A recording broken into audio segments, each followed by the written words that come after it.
Hello, Lockdown Diaries, day 28. Just in the speed shop today. It feels like spring might be on its way. It feels a little bit warmer, a little bit sunnier. So, yeah, fingers crossed we've got some sun coming in from outside. This is just a video that runs on really from yesterday. Yesterday I did the video on Sweet Lamb and the Himalayan Odyssey and the Summer Garbage Run Festival over that way. Which isn't going to be for everyone, and not everyone's going to have the budget to do some official off-road training, so I just thought I'd do a bit of a video on things that you might want to consider if you just wanted to head out and try it. So say for example you've just bought a Himalayan and you want to do some trails, or you've got a 310 GS and you want to do a few trails, and you kind of, you're questioning, where do I start, how do I not end up with a broken leg, that sort of basic shenanigans that worries us all. I guess, you're going to start first and foremost with your kit. I don't really think for beginners trail riding you need to go out and spend a lot of money. Now, somebody left these boots behind. These are more of a motocross enduro style boot, very stiff, very stiff shins, not a lot of movement, quite heavy. And I certainly I won't rush out and buy something like this. What I would go for though is a high fitting boot. Sort of like a former adventure boot. There's lots of adventure boots, city adventure boots. So by definition, the adventure boot is more of a compromise. So it's still got some shin, ankle, and toe support, but just not quite as stiff and as unforgiving as this. In an ideal world, if you're going to go gnarly off-roading, then you'd wear these. But I don't think you need to go and rush out and buy these. But I certainly won't go out in road boots.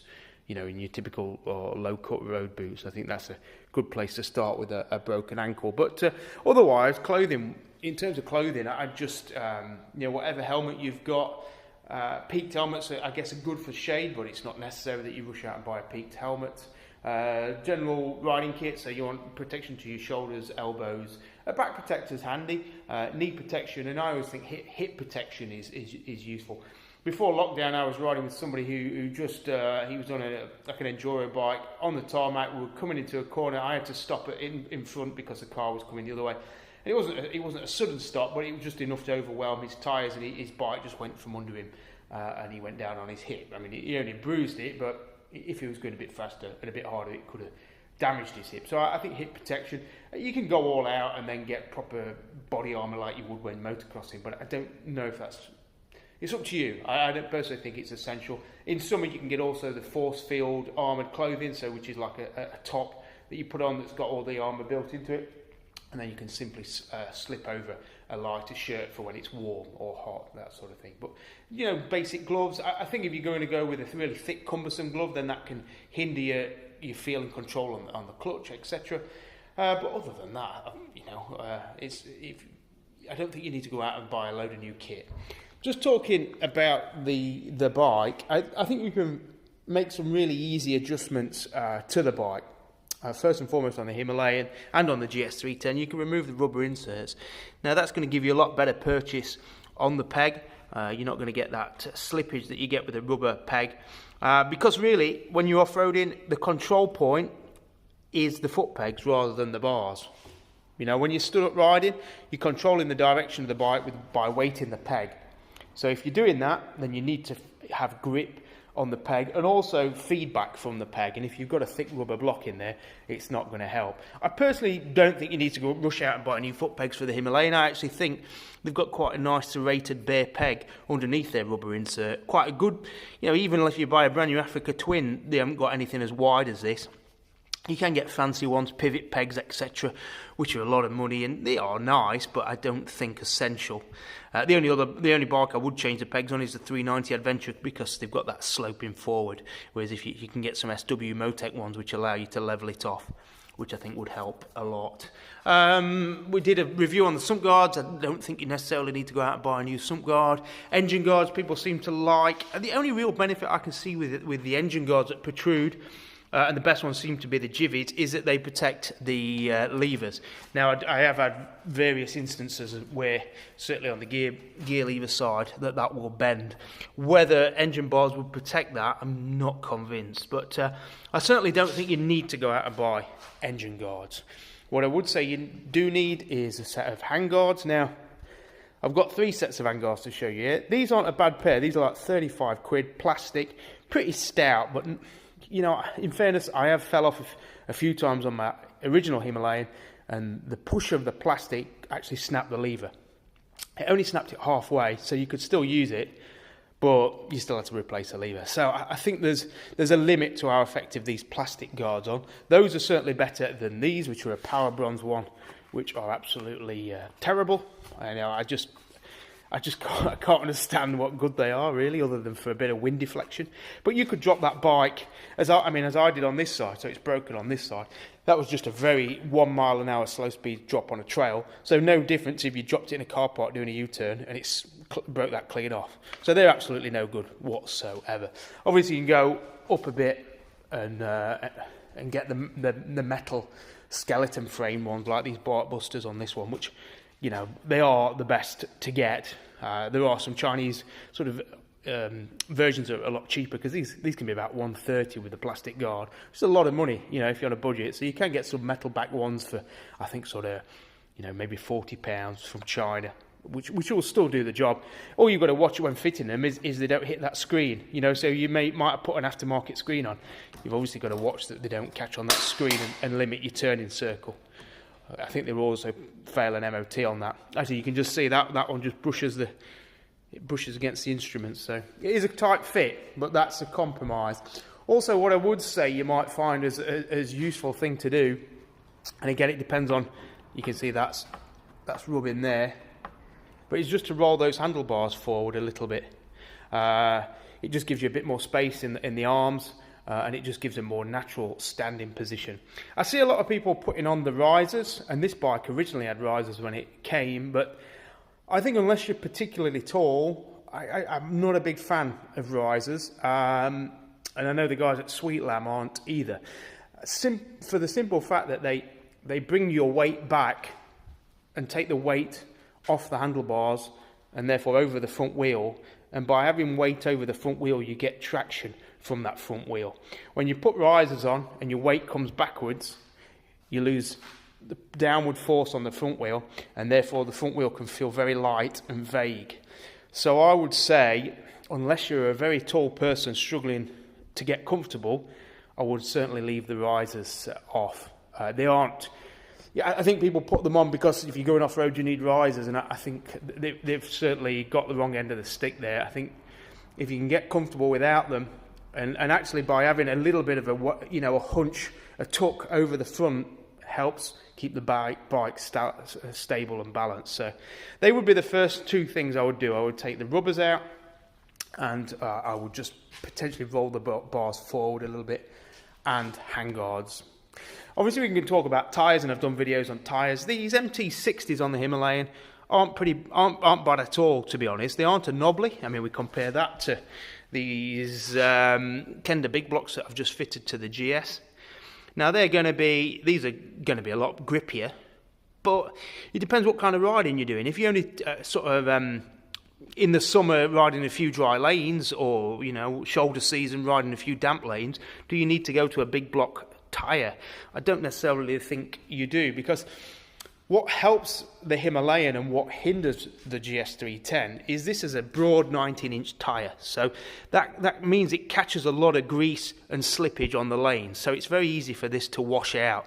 And the GS310 or any of the bigger diameter front wheels or bigger width front wheels on any of the adventure bikes, I feel really benefits from a knobbly, in a way that the Himalayan, something like a CRF 250 or any of the 21-inch front wheel bikes, I think you can get away with it a little bit more, because it's cutting through the dirt rather than slipping on top of it. Yes, an aggressive knobbly certainly helps on this, but I don't think you need necessarily to rush out and buy new tyres unless you've reached the limit of these, and you fancy something a bit more aggressive. Now on this bike over here, I've got the Mitas, Hide Now K60 on the front, and the Mitas EO7 on the rear. Now this gives me a bit more front end grip. But I've got to be honest, the back is pretty terrible. It just clogs up with mud and then spins. So actually that tyre there, I found it worse, believe it or not, than the standard MT60s. So to me, unless you're going for an all-out knobby, like an EO9, a Mitas EO9 or a Continental TKC 80, I would stick with the tyres that you've got on this, unless you are going to go do some real dirt plugging. So that's the bike. The next thing you've really got to consider is what you want to get out of this, and what you're trying to achieve by going off-road riding, and what ability you want to aim for. Because, realistically, the sort of images that manufacturers put out of their bikes being drifted and ridden in extreme conditions isn't going to happen for most of us. Us mere mortals who have got bikes to pay for if we damage them, and have got money to earn if we've broken an ankle or anything like that. We're not aspiring to be Dakar racers. We're just aspiring to get down a trail safely. And I think that's, there's a big difference. So when you set out, you've got to think, what am I trying to achieve in this? Am I just trying to get the most out of my bike? Am I trying to get a little bit of a taste of freedom? And if that's all you're after, which most of us are, you don't have to aim for the stars with this. You just need to feel a bit more comfortable on the bike. And I always think, certainly with any of these bigger bikes, the Himalayan for certain, you can get away with it a bit less on the GF310 because it's about 40 kilos less. Same with the CRF 250. But something like a Himalayan or an F650 or an F800 or a GS or an Africa Twin, I think where you really benefit, and what you could be doing now in your downtime while everyone's in lockdown, is just practicing slow speed manoeuvres. Whether that's going up your drive and back down your drive at the slowest possible speed. So that's controlling power and on the clutch, just keeping it from stalling, keeping it going but not stalling, and just seeing how slow you can go down your driveway. Now, which sounds really boring and pointless, but believe you me, when you get on a trail, if you can control your speed with precision, then you can tackle a lot more obstacles. When I'm out riding with people, and what I see when you fall off is when you let the bike get away from you. The bike's going faster than your ability is to control it. And so if you can ride at a slow pace, and so therefore you can assess the situation with more time on your hands. If you don't know how to go slow, and you're coming up to an unsighted lane, and you're in second gear and you don't know how to go slow in first, or you can't go slow in first, then you've got to keep hitting it at second gear at whatever pace you're going, and maybe that's too fast for the bike and for your ability and for the terrain. So I think what we could all be doing now in this lockdown is practicing slow speed manoeuvres, whether it's figure of eight, whether it's having a slow speed race with yourself, whether it's just learning the balancing point of a bike. I think they're all skills that really enhance your ability to ride trails with confidence. I remember when I first rode the GS 1200 off-road at Cy Pavey's off-road school, the BMW one, and for the first half day, 3/4 of the day, all you do is spend it doing figure of eight, slow speed manoeuvres, braking, accelerating, but it's all slow speed things, and it really helps you understand how the bike works and how you operate the bike with confidence and success, I guess, or finesse. So I really think, if you can master the art of clutch slip and slow speed feathering, so that's really leaving the throttle alone, maybe a bit of a blip to keep it going, but really you're controlling your speed all on your clutch. The advice on the clutch is 2 fingers, not the full hand.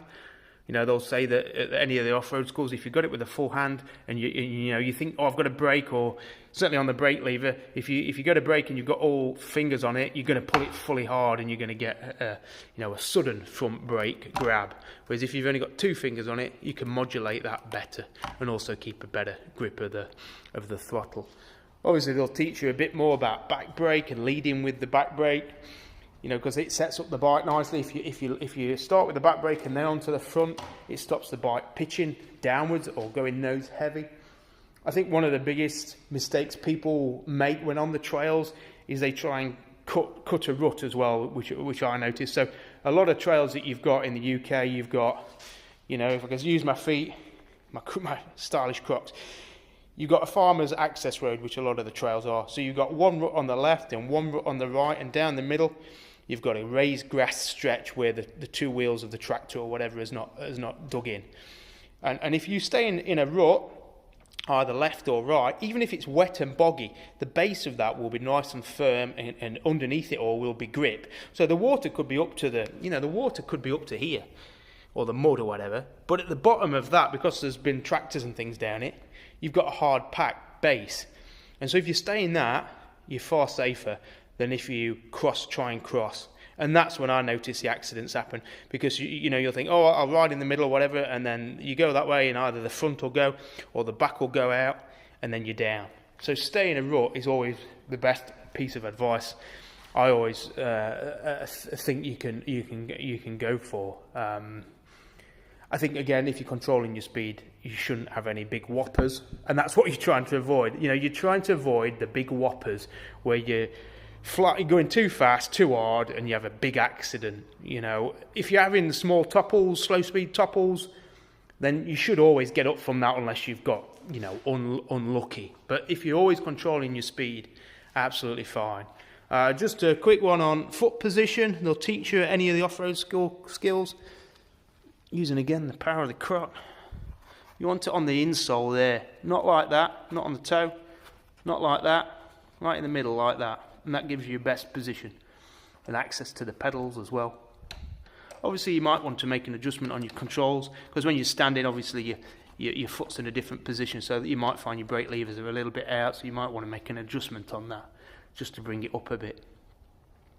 But certainly, off trail riding or off-roading, it's not as daunting as people initially think it to be.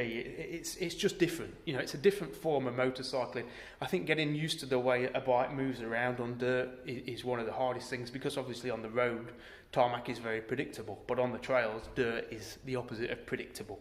But you do start to learn to read it. You start to look ahead, plan ahead, and you can see canvas. You start to read canvas of the dirt. I think that's the biggest skill you can think about learning. Seeing which way the ridge is running. Because if you try and go...